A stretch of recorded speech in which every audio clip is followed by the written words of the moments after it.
Hey folks, before we get started, I just wanted to tell you, you can unlock unlimited access to political news, commentary, opinion, and a whole lot more at inforum.news/port for only 99 cents a month for your first 3 months. Hurry, get this limited time offer at inforum.news/port now.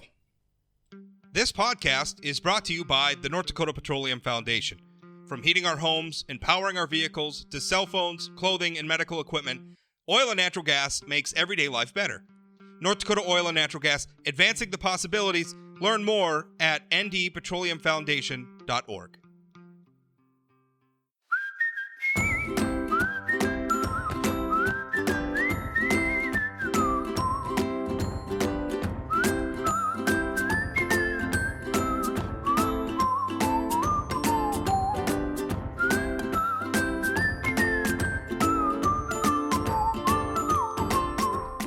Hello, ladies and gentlemen, and welcome to Plain Talk. Happy to be with you. So, a political earthquake happened since the last time I joined you. A draft, and let's be very clear about what this is, because I think a lot of people think like the Supreme Court's already voted, it's already decided. That's not the case. When the Supreme Court finishes hearing arguments, they have internal deliberations. And part of that process is justices write draft opinions and float it to the other people on the bench to see, this is what I think our ruling ought to be. And then the other people, I suppose they suggest edits. They indicate whether or not that's something they could vote for, and then once an opinion draft reaches, I assume, a majority of the court, and we don't get a lot of pictures into how this works, but I'm assuming once a draft opinion, a majority of the court says, yes, that's something I could support, then they come out with a ruling, and then a lot of times you'll see like a minority opinion or maybe a concurring opinion. Anyway, they work all that out. What we saw was a first draft of an opinion written by Justice Samuel Alito, who, no surprise, thinks Roe v. Wade should be struck down. That hasn't been a surprise since the day he was confirmed. It's not a secret that they thought Roe v. Wade was not great precedent. So nothing's been decided, but the potential that it could be, it's looking very likely. I think that's fair to say that the Supreme Court could strike down not just the Roe v. Wade precedent, but also the Casey precedent, which are the two sort of pillars of our jurisprudence around abortion at the moment. And of course, this came down, everybody went nuts. And I want to start off this saying something that I think a lot of people just don't want to hear right now. But can we remember for a moment that there are good people on both sides of this debate? That not everybody who is pro-choice is some ghoulish, baby-killing monster, and not everybody who's pro-life is some Bible-thumping extremist who wants to subjugate women. There are mothers and fathers and brothers and sisters and nice, kind, charitable Americans on both sides of this issue who are just motivated by a cause they see as a wrong, and they're trying to do what they think is the right thing. Let's pause for a moment and just remember all of that, because this issue, like all issues, gets so ugly. But there are ramifications for this. And Chad, I don't know that it's going to probably be all that interesting for our audience to hear us debate the abortion question. I mean, that debate seems intractable. But there are political ramifications here, I think, that are worth talking about. Yeah, Rob, the first thing I would say is I completely recognize for the listeners that we are two middle-aged dudes talking about an issue that, while affects everybody, affects women more than us. So I think pointing out that. The other thing I want to point out is I'm a true believer that the government does not have a role in the discussions between a woman and her doctor when it comes to healthcare. And I believe this is a healthcare decision. I think now turning sort of to the politics of the whole thing, and you and I have talked a lot about how these issues are far more complicated than people want them to be. If it's energy, if it's this issue or other issues, I think we need to accept the fact that if the court determines that abortion is illegal in states that determine it's illegal, that's not going to stop abortion in those states. And let's be fair. Well, also let's be clear. Overturning Roe v. Wade doesn't ban abortion. All it does is it says it's not unconstitutional to ban abortion. Now, many states like North Dakota would have bans already on the books that would immediately go into place if Roe v. Wade's overturned. But also many states, it would continue to be legal. Many states already have laws on the books that would protect access to abortion. So abortion's not, to your point, abortion's not going away. And I guess your argument is even in states where it's banned, it's going to be a black It's going to market. happen still. I mean, it's no different than drugs or anything like that. It's just the fact that it's not going to be as safe in these states. And I tend to be on the fence about that argument because on one hand, like I very much believe that argument if we're talking about like marijuana, right? Like it's kind of the same argument. Like who are we stopping from accessing marijuana? Nobody. Right. On the other hand, you can make the same argument about methamphetamine. I don't think methamphetamine should be legal, but I also know that prohibiting it's not stopping anybody. So I don't know. But I think my opinion on abortion is very much where the vast majority of Americans are, not necessarily where the vast majority of North Dakotans are, that it should be safe, it should be legal, and it should be rare. Although I keep interrupting you, but you're going to let me get to my point. I am. Okay, I'll shut up and let you get to your point. I'm sorry. But my point is about policy being much more complicated than the public wants it to be. I do not believe that just banning abortion in states that wants to do it gets us to that place where it's safe, legal, and rare. We're not willing to have real conversations about sex education in our schools. As far as, the legislature just banned it from Planned Parenthood being able to teach sex ed.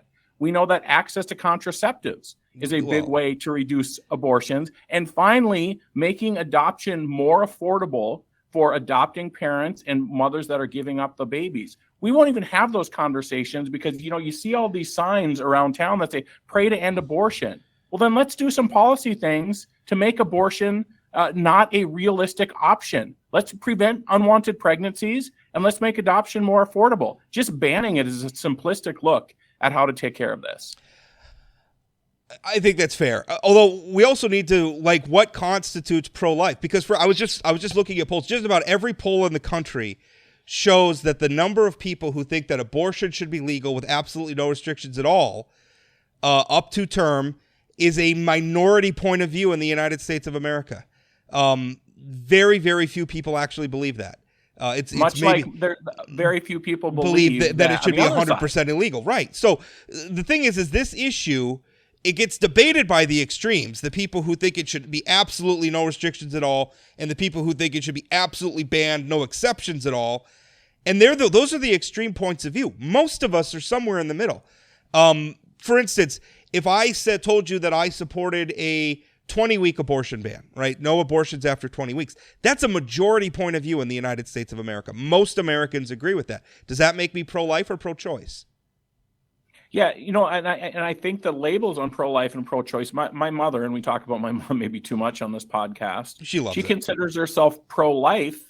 She grew up Catholic. She would never get an abortion, but she also doesn't think the government should determine who gets an abortion.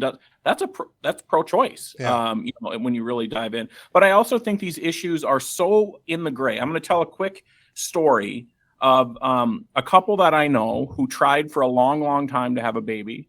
They finally got pregnant. As they got into it, several months, it was very clear that the baby was not going to be able to live.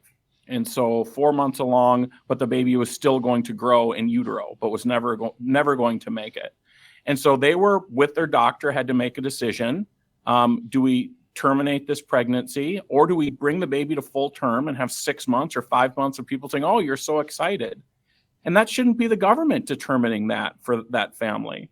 So they decided to go and to take care of it, to terminate the pregnancy. And as she was walking in, now mind you, these are people who wanted a baby really, really badly. And they're walking into this place they never thought they would go. And there's people harassing them saying, don't kill your baby. Don't do this. Don't do this. Who's the government to involve themselves in that decision? Yeah. I mean, that's just not the role of government. And so we want this to be black and white. It's not black and white. This is real life, real situations. I should be clear about what my position on abortion. I consider myself to be pro-life. That being said, these days, I tend to think that the best way to avoid abortions, because I'd rather nobody get abortions, I think the best way to avoid it is to avoid unwanted pregnancy. Let's make it so that women only get pregnant when they want to get pregnant. I say make it, but I mean, let's easier access. Why are we not selling the pill over the counter? Why I feel like there's a lot of things that we could do. Sex education. I want all those things. Let's avoid unwanted pregnancy. I think that's the best way to reduce abortions. And I think, it's kind of odd that this is happening now. Abortions are at historical lows in the United States of America. And I think a lot of that has to do with our society becoming more open about sex in general. It's less of a taboo subject, which means that people understand it better. There's more education about it. And if you understand sex better, you can understand better how to avoid unwanted pregnancy. So I agree with all that. The one thing I do take exception with you saying is this idea that somehow men are, this really drives me nuts about this debate, the idea that somehow men should be less involved in it because it's a woman's body. And there are two rebuttals to that. First of all, if I'm a man and I get a woman pregnant and I don't want to have the baby, I don't have any choice. And I'm still on the hook, though. By law, I could be put in jail if I don't pay child support. So I don't get any choice. I don't get to just say, no, I don't want that kid. So we're putting men in a position where they have all the responsibility and none of the choice. And I realize that's tough because the baby, Rob, happens. All the responsibility. The woman has to carry the child for 9 months. I think she's got a little bit more responsibility. When I said all of the responsibility, I mean both parents have responsibilities. They have all the responsibility of being a parent, right, is what I meant to say. Not that they have all the responsibility and the mother has none. They have all the responsibilities of being a parent and none of the choice about whether they want to be a parent in a situation of an unwanted pregnancy. So I don't think it's wrong to be sympathetic to that choice, because if you just tell those people your view on this doesn't matter, I think that's one of the reasons why this debate becomes so intractable. You're telling people that their point of view doesn't matter. Stop doing it. Everybody's point of view on this matters because everybody has skin in the game. The other thing is you say, well, we don't want the government to be involved in it. I think that's the argument if you don't believe that the child is a life in the womb. And people who are pro-life disagree with you on that fundamentally. And they say the government has a responsibility to protect all life, including life in the womb. Now, if you want to say that a lot of pro-life people are hypocrites because in other situations, maybe they oppose, social safety net policies that you also view as pro-life, we can have that debate. But, right. The whole keep the government out of my womb thing, it's hard to ignore the fact if there wasn't another life in your womb that you were a vessel for, then I think that argument would resonate. But that's not how for better or worse, that's not how pro-life people view it. So going back to the first point, there was a lot there to push back on. The first point about, I didn't say men shouldn't have a point of view on this or have an opinion on this. What I said is we should recognize the fact that there's no women being part of this conversation you and I are having.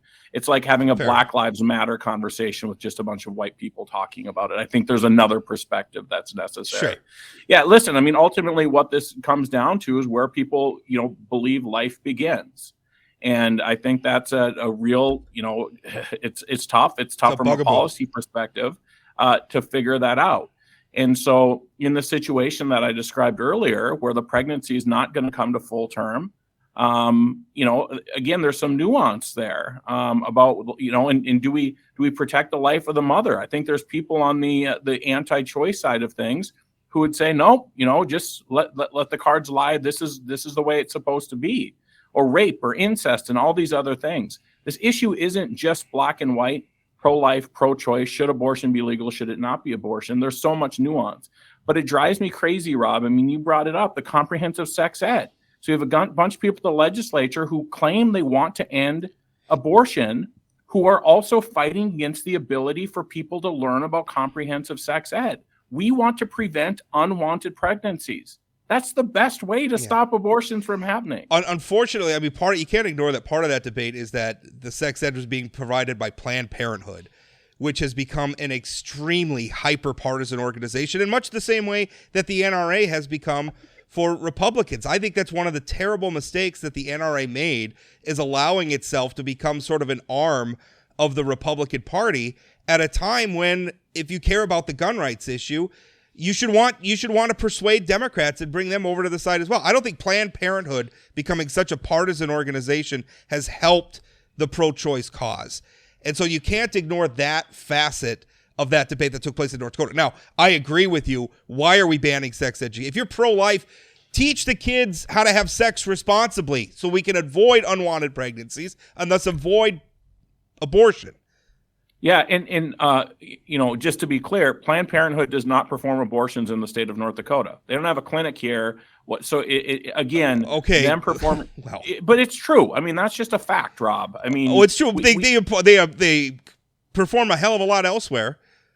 Sure, but the fact that they're teaching at-risk kids about sex ed is going to do a lot more to prevent abortions. Sure. Than just saying nope, we don't want. The idea that kids just aren't going to have sex. Or I just know how certain liberals would react if we brought in the NRA to teach gun safety in the schools. Rob, it doesn't make it right. I agree with you 100%. It doesn't make it right. I agree with that. Yeah.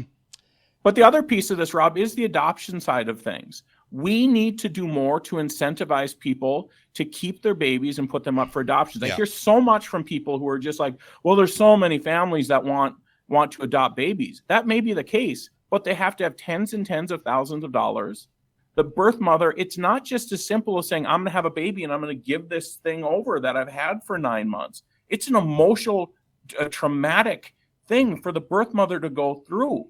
And so again, I think we make this stuff so simple that, there's people who want babies, there's people who are making babies, let's just have them adopt. It's not that simple. And people need to really engage in real conversations. And by the way, I'm a little passionate about adoption. There's a young woman who made a choice at some point to have her baby and put him up for adoption. And now he lives in my house and he's the best thing that's ever happened to me. Yeah. So, we also have to talk about economic safety nets and all these different things that are part of these conversations, not just saying legal or not legal. I think, and I said at the beginning of this that we should talk about the political implications, and then we immediately started debating abortion, which is what this issue does to people. And it's really hard. And I think you and I have two very reasonable positions on this and still kind of find ourselves at loggerheads. This is hard.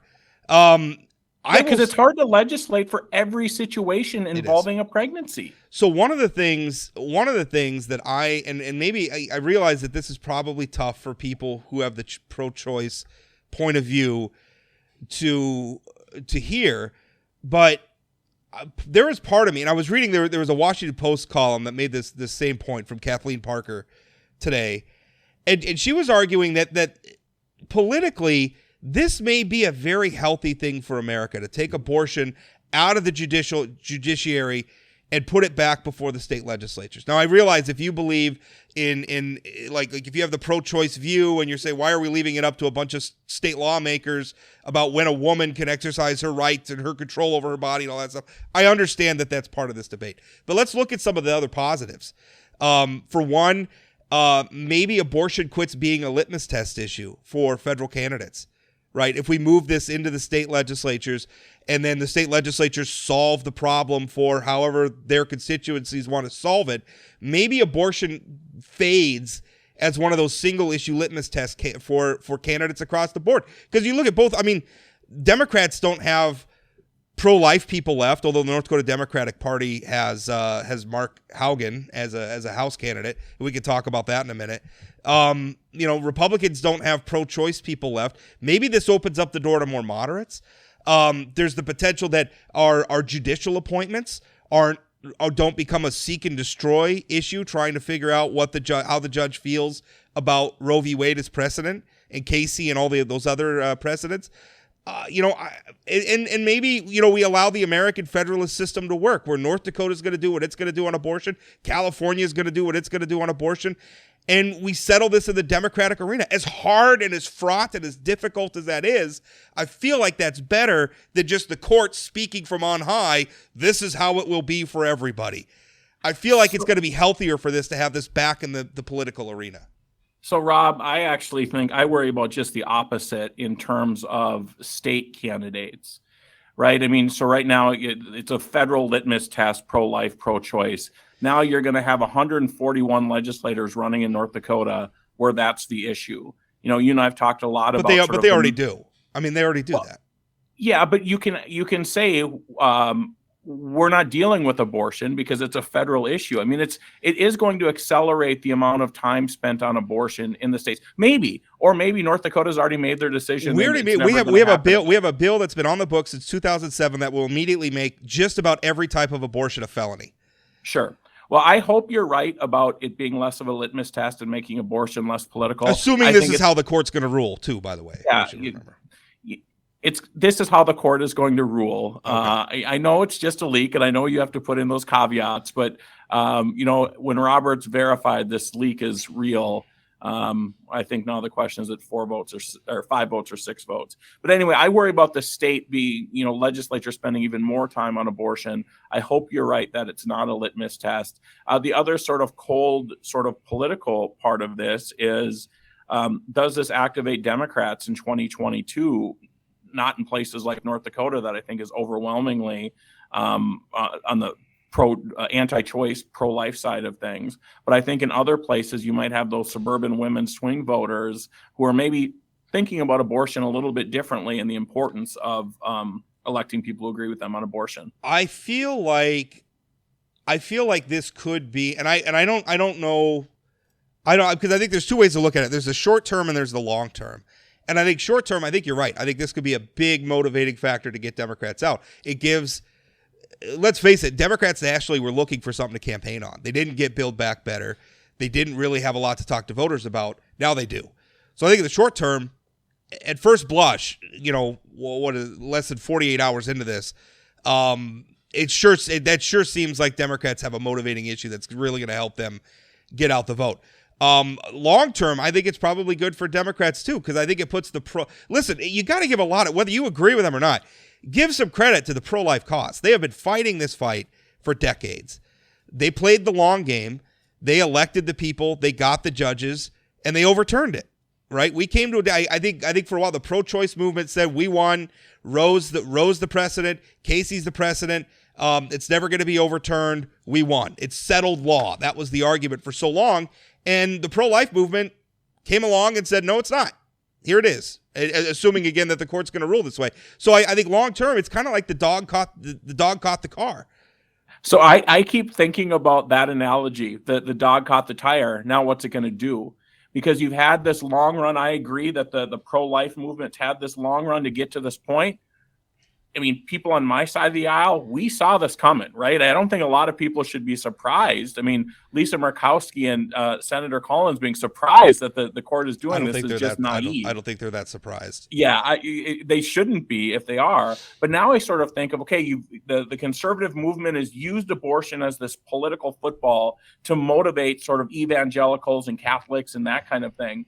Well, now you've caught the tire. Now the dog has caught the tire.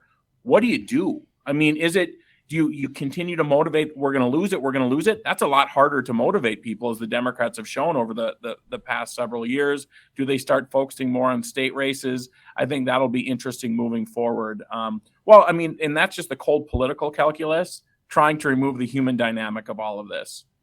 It becomes a local issue, though, right? I mean, because if that ruling comes down as it stands, the abortion debate's settled in North Dakota already. Law's on the books. It goes into effect. And I guess it's incumbent upon Democrats to try to change it, and good luck. So Rob, do you, one of the other things I've been thinking about with the sort of fractured, legal in some places, not legal in other places, do you drive sort of the wedge even more between the two parties, where you've got states that have these rights, states that don't have these rights? Does North Dakota get redder? Does California get bluer? Are we dividing the country even more based on, if you live in this state, you have this right. If you don't live in this state, you don't have this right. This state fits with my agenda. This state doesn't fit with my agenda. But we do that with other things already, right? I mean, we do that with gun rights. Although that is an amendment unto itself and is very clear in the Constitution, the ease of access to possessing, using, carrying a gun varies a lot from state to state. We have a federalist system, and I very much believe in that system. I think it acts as a pressure relief valve, and allows Americans to solve their problems. Listen, Californians are different. I mean, they're Americans and they're human beings too. But California is a different culture than North Dakota, and there's nothing wrong with that. One's not necessarily better than the other. It's just different. And that's one of the things I love about the federalist system is it allows people to be different, up to and including on the issue of abortion. I mean, the idea that we're ever going to solve the abortion question with one solution that satisfies everybody is ridiculous. It's not going to happen. Maybe this is a better way where we could solve it in lots of different ways, or solve it, I guess. We could create lots of different policies. And listen, what happens in North Dakota, right? Abortion immediately becomes legal. And now North Dakotans, instead of going to downtown Fargo for the state's only abortion clinic, they go to downtown Moorhead.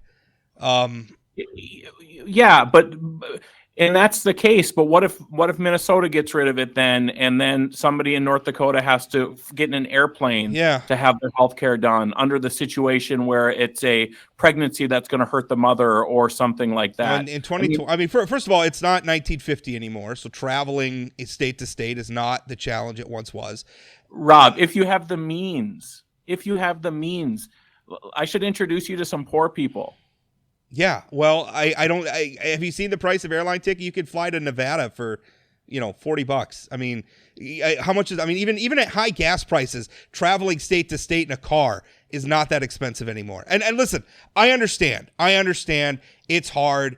I'm not trying to make light of that, but I think sometimes we get wrapped up into thinking that this is going to be this terrible thing. I mean. Listen, the abortion clinic in Fargo is going to move to Moorhead, right? If North Dakota bans abortion, it's going to move to Moorhead, which means if somebody from Western North Dakota has to travel 5 more miles. I don't know. I have a hard time seeing that that's the end of the world.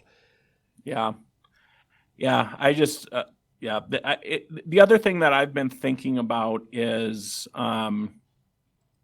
we're losing faith in our institutions. You're gonna beat me up over this one, so prepare yourself. Folks, lock in. Okay. I think the country is losing faith in its institutions. I agree. The handover of the power on January 6th, which we'll get to even more. I also think that this is another example, and maybe it's naive, of the court becoming so partisan that people are going to lose faith in the institution of the Supreme Court. And maybe they should have during Bush v. Gore or other things like that. I mean, I saw S.E. Cupp talking about what if the Democrats would have overturned some of the Citizens United or Hobby Lobby or something like that. How would versus Heller. How would conservatives be feeling? I don't know. Probably the same way they felt when the court handed down Roe v. Wade in the first place.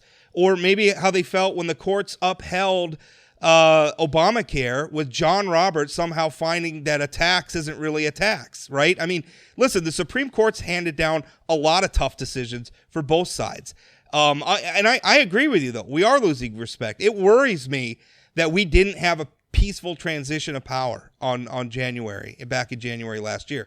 It bothers me that this was leaked from the U.S. Supreme Court, right? This is the first time in history that we have seen a leaked draft opinion before the opinion was ultimately settled. I realize that the original Roe decision leaked as well, but it was already settled, and it leaked like hours before it was announced. This is unprecedented what just happened. You want to talk about undermining the institution?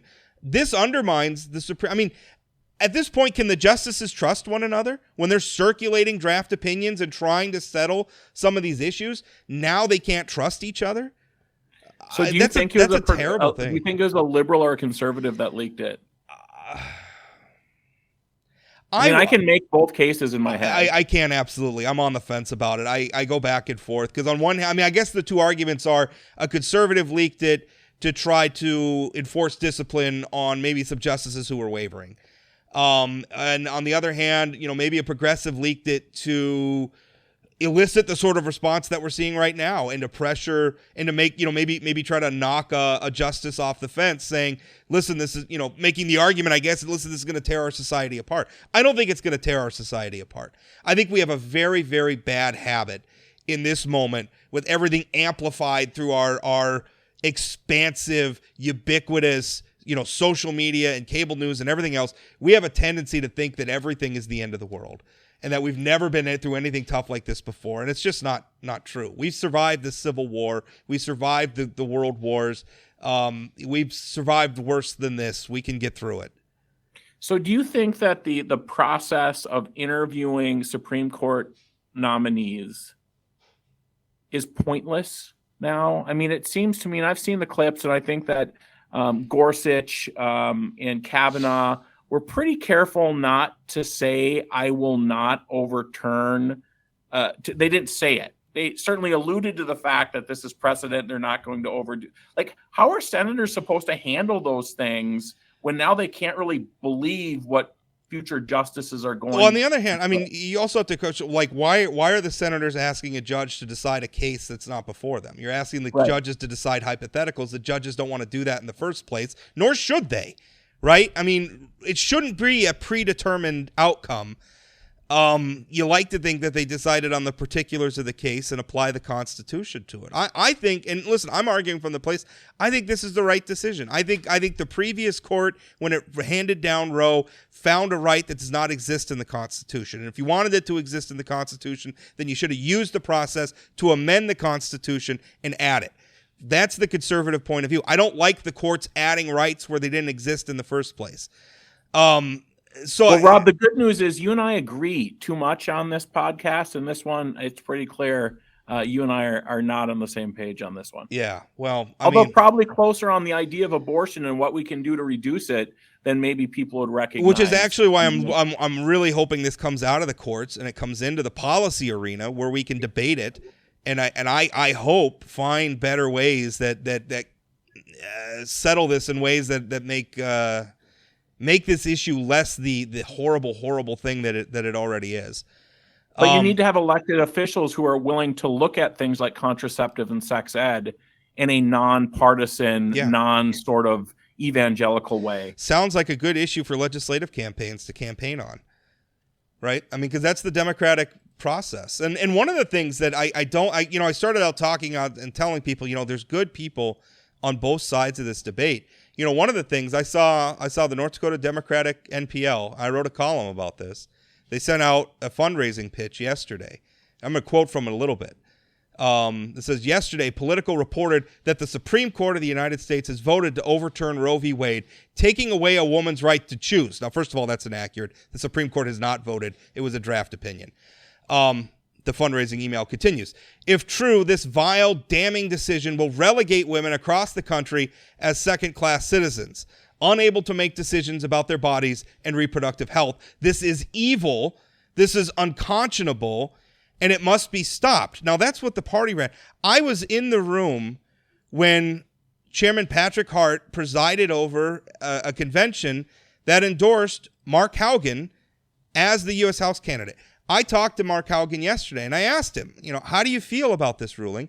And how do you feel about, if it does become the Supreme Court's ruling, how do you feel about the trigger laws in North Dakota that'll take effect? He supports both, right? So you have the North Dakota Democratic Party calling this ruling evil when their own House candidate supports it. This is the sort of stuff we have to stop, right? Mark Haugen's a good man.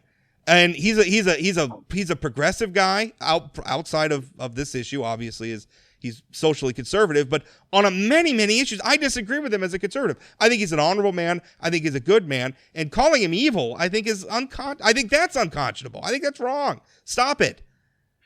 Yeah, and I'm digging into my phone to try to find my Kevin Cramer fundraising email from yesterday that used very similar language on the other side of things in order to raise money about abortion. And now, mind you, Kevin Cramer's not up for re-election for 4 years, and he's jumping all over this issue. But my argument is not raising money off of this. Everybody's doing that. Every politician, every political party in the country is fundraising off of what's happening right now. What I'm saying is the Democratic NPL can't ignore their own candidate supports this thing that they're simultaneously calling evil and vile. Kevin Cramer didn't do that. Well, Kevin Cramer is calling people evil and vile, though. Let's be clear. I mean, if the issue is you're saying that Mark Haugen doesn't line up with everything that the state Democratic Party believes, I think that's true. I think we've known that well before the convention. So if you're, I mean, maybe the Dems have, but Rob, that both sides raise money Sure. on issues like this, no matter who the endorsed and both candidate sides want to paint everybody on the other side as monsters and terrible, evil people. My point. I'm using Mark Haugen as an example. That's wrong. That's wrong. Because Patrick Hart sat in that room. He knew Mark Haugen's pro-life position. He supported him for the United States House, and now he's saying that that's evil and wrong. And I'm sick of that crap in politics. So Mark Haugen is a very good man. You and I agree. We've had him on this podcast. And we talked about his position on life. Sure. I mean, he talked very openly about it's not a secret. Whatever. But when Kevin Cramer is raising money and there's Republicans who are pro-choice, and maybe they're not at the top of the ticket. But I mean, I think you're just focusing on one side being sort of hypocrites and maybe whatever. When both sides do the same thing when it comes to raising money, I think that's fair. Yeah, and I think that sometimes in the political arena, like the parties are too interested in raising money. Right. And let's get this email out. We're going to get these small dollar donations in, and maybe aren't thinking about the fact that, Mark Haugen's pro-life. We should be careful about this. They use they use the word evil. Yeah, I would not have used that word, but I mean, I don't think it's unique in this environment. Their argument is give us money so that we can elect a House candidate who wants to do the evil thing that we're raising money on. I'm not going to try to justify that, but I think both sides do it. I mean, it's sort of like I noticed you had sent out a tweet about how Democrats are losing in this country, and you had a friend of mine, Monty Rognaby, say it's because the left-wingers have taken over the Democratic Party, and then you had Dina Baird, a friend of mine on the left, who said, no, the crazies have taken over the Republican Party. I think if you notice my response, it was like, listen, there's crazies everywhere. Yeah, and that's exactly right. So you had these two folks who I know well, who I like very much. Who are not stupid people, who are not crazy people. But they've likely moved a little bit more to their prospective goalposts over the last 5 years or so. And I think it's sort of a good sort of example of what's happening in this country. Yeah. Like, look over there at all those crazy people. I'm not going to look at the crazy people who are doing the same stuff on my side. And in my defense, I mean, I wrote that column not saying Democrats are the only ones who do this. I'm saying, listen, this is a particularly egregious example of what we need to stop doing, which is condemning everybody who disagrees. I think that we could find a path forward on abortion. I think that path forward is going to look very, very different from state to state and community to community. And I think what we have to do is first of all, recognize that most of the people who are engaged on this debate, whatever their position, are not monsters. They're just people who disagree with you. And it's going to be painful. And you're going to have to deal with, some policy outcomes that you may not like. And my argument would be that's the price of living in a democracy. And Rob, I just hope during this conversation moving forward, we don't lose sight of the gray areas of real human beings facing real tragedy, dealing with these situations, and make this just legal, not legal. Couldn't agree with you more. All right, here we're going to pause. We'll be right back. New York Times journalist Jonathan Martin's going to join. He has a new book coming out. And it's going to be Chad's already read listened to Forte Cheated. Listen to the audiobook. But he's going to be joining us in a moment, so stay tuned for that. All right, joining us now is a man who I don't know. He was in North Dakota a lot back in 2018. You probably read some of his coverage. He covered what was at the time one of the hottest U.S. Senate races in the country between Kevin Cramer and Heidi Heitkamp. Now he's back. He reached out to me. He's got a new book out. And it looks great. I've pre-ordered it. It's waiting for me on my Kindle. I have not begun to read it yet. But the headline, the title of the book is "This Will Not Pass: Trump, Biden, and the Battle for America's Future." And in addition to it being about a very interesting sort of year-and-a-half stretch in American politics that includes the January, it also is a very interesting anecdote about our senator, Kevin Cramer from North Dakota, and that terrible day on January 6th. Jonathan, welcome to the show. Thanks, Rob and Chad. Tell us a little bit about the book. What was your motivation for writing? And by the way, your co-author is Alexander Burns. I'm always terrible about acknowledging Chad on the show, my co-host. I should have known. You have a co-author who's also a reporter for the New York Times. Alex is my longtime co-collaborator and friend. He and I worked together at Politico before going to the Times, and we spent 2 years reporting and writing this book. It was a lot of work, and I think what makes this book different, and why I hope your listeners will pick it up in the next few days, is that it's a more comprehensive account of this period in American politics than perhaps some of the other books that are out there, which I think are fantastic, but which are mostly focused on President Trump and President Trump's conduct in the White House. This is a wider lens. We have talked a lot about Congress, about governors, about even some mayors. And what we try to do is capture this tumultuous period in American political history. And we felt like, guys, that we were trying to capture history, that we were trying to put together what we hope will be kind of the building blocks for future historians of this moment. And I think a lot of your listeners will know about the Kevin McCarthy audio tapes that have come out that sort of capture McCarthy speaking very candidly about President Trump in private.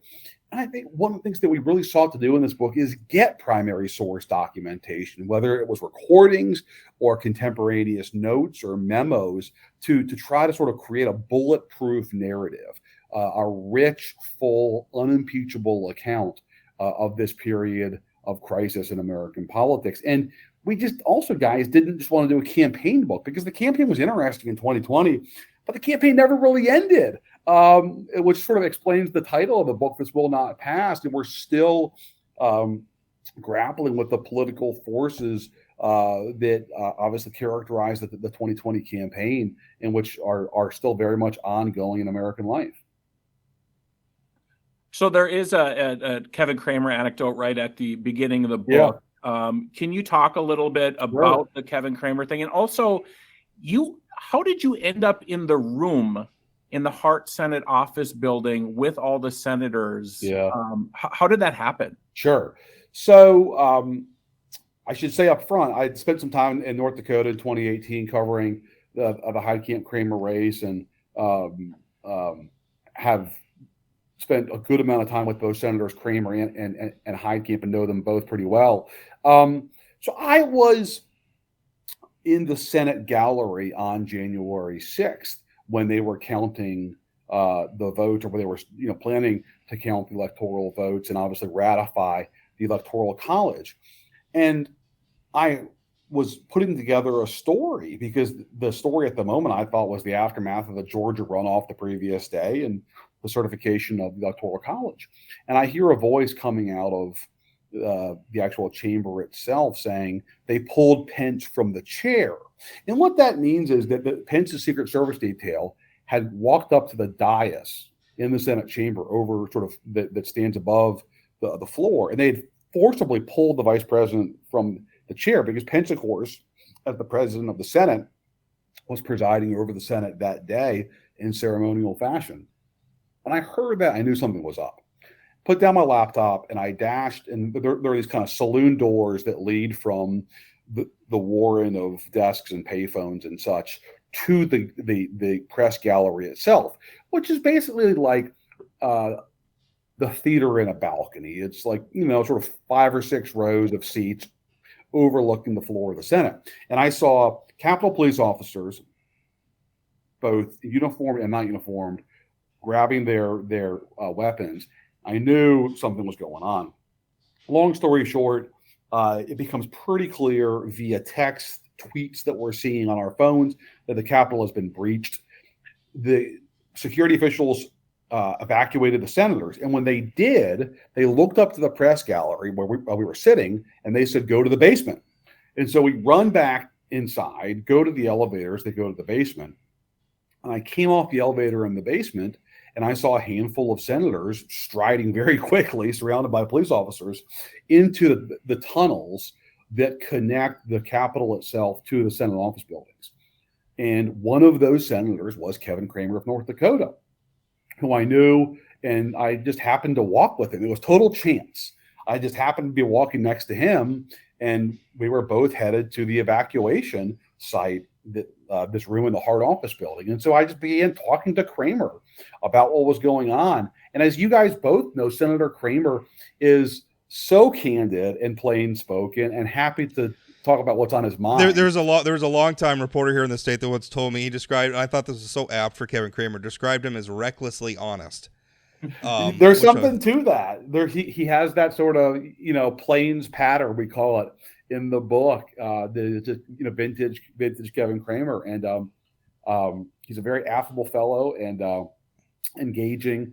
And he just started talking about what had gone down. And of course, he was voting to certify the electoral results, and Trump and Trump supporters were none too happy about that. But Cramer himself was none too happy. He thought that the way that Trump had disparaged Mike Pence and really jammed Mike Pence in the days leading up to the 6th was beyond the pale. And he was thinking about that in plain terms. And he was not happy with how the Trump era seemed to be ending. And as we got closer to the secure location in the office building, I think this is not in the book, but I think he made a joke about my walking to the secure location with the senators and said something like, you've been tossed out of worse places than this. And we got to the secure location in Hart, the Senate office building. And I think it was at that point that on our phones, we started seeing imagery of the Confederate flag being hoisted outside the Senate chamber.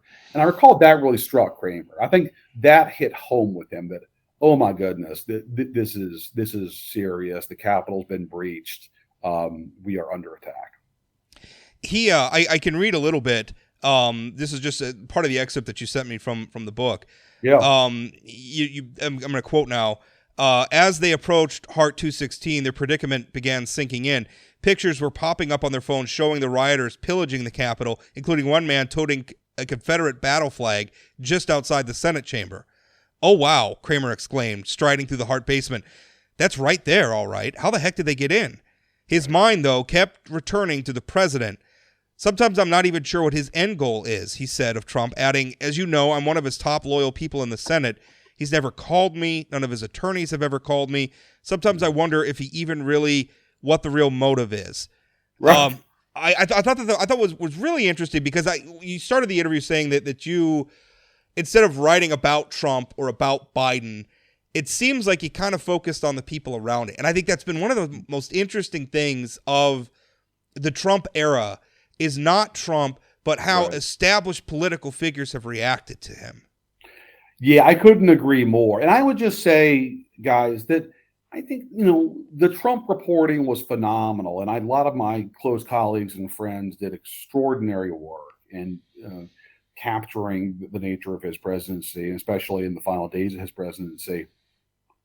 But we felt like that story had been written. And certainly there have been books, voluminous amounts of newspaper articles about what Trump was like. But what hadn't really fully been captured, to your point, Rob, is the response to Trump and Trumpism and how different people in the Republican Party and Democratic Party responded to it. And I don't think that's as significant of a story in these times as Trump himself and Trump's conduct. So you tell a story in the book about being in that room in the Hart Senate office building, and Romney comes in, Senator Romney comes in, and he's hot. And he's angry. And it seems like he was angry at Trump. Cramer was sort of, expressing his confusion by Trump's antics. But did you get anger from the Republican senators at people like Josh Hawley or Ted Cruz or other people who may have poured a little gasoline on this that weren't President Trump? Were they angry? Yeah, I mean, the anger I felt in that room was clearly directed towards President Trump. But you could tell that there was also discomfort with the GOP senators who had tried to push the challenge of the Electoral College count, like Josh Cruz and like Josh Hawley and Ted Cruz, forgive me. And there's a moment that afternoon where Cruz and Hawley clearly recognize that they have to figure out a plan, that the attack on the Capitol has sort of reshaped their effort. And they go to this little side room off the main holding room where we were to huddle. And I just happened to be outside that little side room. And Cruz sees me and actually asked me to move because it was possible to sort of overhear the conversation. It was a fascinating little moment. Now, ultimately, when the Senate returned that night, as you guys know, a handful of senators who were originally planning to contest the results dropped that and decided to ratify the results. But of course, not all of them. And most famously that night, Mitt Romney gave an excoriating speech on the floor of the Senate, saying that his fellow Republican senators had basically been deluding their own voters and feeding them lies about the election results. And I will never forget this. Back that night in the Senate gallery, watching Romney deliver that speech, inches away from Josh Hawley, who was sitting directly in front of Romney in the Senate chamber as Romney was lighting into him. Do you?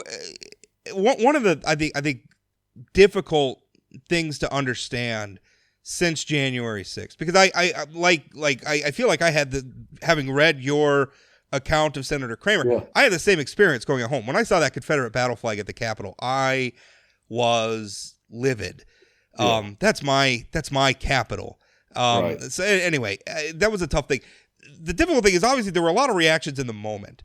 And I think, I'm reading this like even you have in here Josh Hawley himself, who just shortly after giving that sort of famous, fist in the air, go get 'em exhortation to the crowd outside the Capitol, seemed to be feeling a little bit different about it in the moment when he was in the Capitol.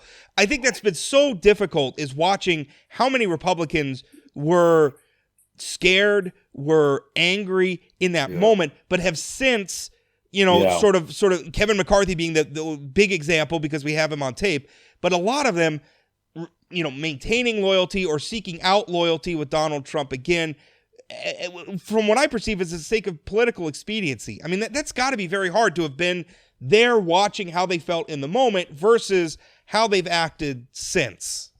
And this is a big part of the narrative itself in the book, is how were the Republican Party, which had acquiesced to Donald Trump for the 4 years of his presidency, in those hours and days after January 6th, reconsidered. And everything for a few days, guys, was up in the air. And we have obviously a lot of reporting about McConnell and McCarthy and how they responded to that day. And the hope, I think, that both of them had, certainly McConnell had, that maybe this was the moment. Maybe Trump had gone too far. Maybe now they could finally move past Trump. And then we go into detail on how they rode back and how the Republican Party once again returned to Trump's embrace. McCarthy famously back at Mar-a-Lago before January was out. McConnell in February declining to convict Trump of the impeachment articles. And then by May, the House GOP excommunicates Liz Cheney from their leadership, not because of any policy disagreement, but just simply because she won't stop talking about President Trump and President Trump's conduct in and around the 6th. A step they haven't taken, by the way, with regard to Marjorie Taylor Greene or... No, and we talk about that in the book too. Is Crawford or McCarthy's willingness to tolerate the antics of some of the far right members of the House GOP conference, because he needs the far right votes to become speaker, because a lot of those far right members count Trump as an ally, and so he will bite his tongue on that. But obviously, Cheney's critique of the former president was cause for dismissal, and I think that's the story of a lot of the Republican side, at least in 2021, that we recount in this book. And my goodness, we are so glad that we did not crash this book after the election itself, that we waited to really capture not only the 6th, but the full aftermath of the 6th politically in both parties and how it shaped both parties, and to also capture how Biden tried to govern a divided Congress and a divided country in 2021. It's such a rich part of this story. And I think so much of it is new.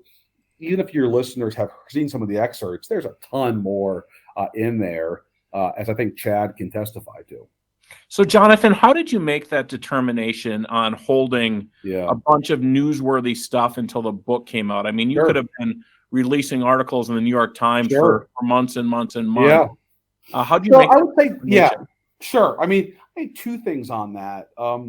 I think one, I would say we just don't discuss sourcing generally as a rule, as sort of a housekeeping thing. And then I think, but more broadly and generally speaking, journalists and authors, I think, know this, that when you're talking to people who know that they're speaking for history, they're just bound to be more candid and frankly more forthcoming than they are when they know that there's going to be a story in the paper the next day.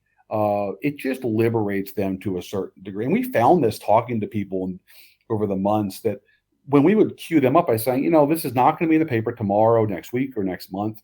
You know, they would respond to that because they obviously felt like they could speak more to history and try to capture history in an accurate fashion. The second thing I would say, just speaking generally, is journalists also recognize this, that reporting is not a neat exercise. You get tips, you hear things secondhand, you hear rumors, you get a wink and a nod, and it's on you to chase stuff down and verify it. And that happens over a long period of time on a variety of issues. And things don't come neatly wrapped with a bow on your doorstep. That's Hollywood. That's not how it works. And so the idea that this was sort of, you know, that simple it's just much more complicated than that. So how does this? I mean, obviously, you told the story of. I think it's something I think a lot of Americans take for granted, right? We have had such a long time of peace and prosperity, and we've taken for granted that we're going to have an election and we're going to have a peaceful transition of power. Right. No matter how ugly things may have gotten on the campaign trail, you know, and you know, back not so long ago, it was, you know, George W. Bush and John Kerry and Swift boats and all that stuff. And then at the end of the day, right, we have, you know, the election results come in and the winner takes office and everybody feels so quaint. It feels so quaint. It feels so quaint now. And now it's like we've lost it. Like that thing that we have taken for granted is not there anymore. We can't take it for granted that in 2024 we're going to have a peaceful transition of power. We can't. That's not a given. And it's hard to even say that out loud. It's hard for me to hear that out loud because we've gotten so used to our democratic process working well in America, and we've obviously cherished that.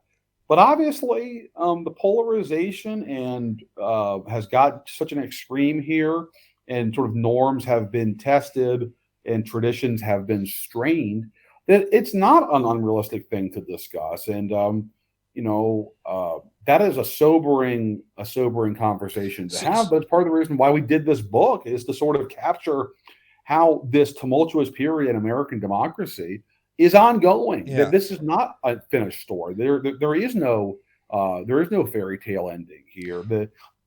The reason the title is "This Will Not Pass" is because it hasn't passed yet, and we're still grappling with this test of our democratic system. And which brings me to, because the question I realized I didn't actually ask you a question. Please. So my what I'm wondering is we have this history. We have January 6th. Suddenly, we can't take it for granted. As someone who's in the Capitol, who works up close and personal with these national figures that the rest of us read in the headlines and see on cable news and everything else, do you feel like there's a growing realization that there is the things you say, the things you do really do have a consequence? Because I think in the past there's always been, in fact, you mentioned that, where Kevin Cramer sort of viewed Donald Trump and his as an entertainer politician, and his antics were just sort of about, you know, titillating a political crowd. And I think January 6th showed, no, this has real consequences. This can hit. Yeah. Have you noticed, is there a realization among these people that what they're saying has consequences? It's not just House of Cards? I think the aftermath of the election in both parties, it woke people up, if they needed waking up, to what Trump represented and the sort of, would-be authoritarian nature of his personality. We get into this in the book, Rob, because Democrats and Republicans alike, this is not just Republicans. Democrats struggle with this too. We talked about it over and over and again with sources in both parties. There was these two Trumps, and they struggled with this. There was the Trump who was kind of a stand-up comic with good timing, but didn't have to take that seriously because he wasn't that organized and sophisticated. And it was sort of the kind of thing that would be chalked up to his style. We have the anecdote in there that Trump loves talking about how his crowds are bigger than Elton John's, because Elton John obviously could always draw a big crowd. And when Trump came to North Dakota, he wanted to know from Kevin Cramer, was his gate at the Fargo Dome going to be bigger than what Sir Elton drew in Fargo? And so I think it's funny he thought Kevin Cramer was at the Elton John concert. I think that's kind of humorous. Well, and the proper comparison is Barack Obama drawing 18,000 in 2008. That's the number in Grand Forks. Yeah. And so there you go. There's that side of Trump, which, frankly, it's hard for folks to take seriously. Then there's a side of Trump that's actually scarier, which is somebody who has no investment in American history and traditions and norms and doesn't understand how vital the peaceful transfer of power is to American life. And I think what the aftermath of the election in the 6th did was to sort of wake folks up to the second part of Trump. It's sort of what he represented, and that he was somebody who maybe didn't take that seriously, but probably should have. Yeah, one of the things I found interesting in the first 4 chapters is the relationship with Democrat governors that Trump had. I mean, the anecdotes about him sitting down with Governor Murphy and him sort of going through the calculus before the election. Do I kiss the ring? Do I compliment him? Do I tell him that he's got a shot in New Jersey? Am I honest with him? Because he might shut down the funding if I don't ask him politely. I mean, so those are firsthand accounts, correct? I mean, did you see that? Yeah, and every politician obviously likes to reward his enemies, and a lot of them are tempted to punish. I'm sorry, every politician likes to reward their allies, and most of them are tempted to punish their critics. I think with Trump, it's just taken to almost a cartoon form, because Trump has no awareness of the traditions of American politics and the expectations of American politics. So you take the COVID virus, right, in 2020 and the response to COVID, and you have these Democratic governors who were desperate for help for their states. And they're dealing with the president who makes no bones about the fact that federal relief for their states is not going to be contingent on need. It's going to be based, at least in part, upon how they treat Trump and whether they kiss his ring. And if they act nicely, if they say please and thank you. He's not subtle about it, right? He tells Ned Lamont, the governor of Connecticut, ask me nicely. And so that's who they're dealing with. It makes me think of, like, you'd watch a show about like some English king making the Duke of Suffolk like serve his dinner or something to right. I mean, that's kind of what that. Or it's like the most extreme version of what you would think LBJ was like. Behind the scenes, but obviously it's sort of taken to a whole new level. When he's talking about some of his allies who are being investigated by the feds, he sounds a lot like a mob boss too. I mean, he's praising Roger Stone for or Paul Manafort for holding strong and not spilling the beans. The president of the United States, who controls the Department of Justice. And so those are his investigators, ostensibly, investigating his allies, and he's praising his allies for not squealing on various things. I mean, it makes me think of Robert De Niro talking to Ray Liotta outside the courtroom in Goodfellas, right? Or it's like, you kept your mouth shut. That's right. Oh gosh. Well, Jonathan, I thank you so much. Once again, the book is "This Will Not Pass: Trump, Biden, and the Battle for America's Future." I bought it on Kindle on Amazon, but I'm sure it's available all over the place. All the best booksellers. You can get it on Amazon now, obviously, but it's also available in bookstores, wherever you may be. So we'd be thrilled if you bought a copy. It's a good read. Jonathan, thanks for your time. Thanks, Jonathan. Thanks, Rob. Thanks, Chad. Hopefully get back to NODAC here before long.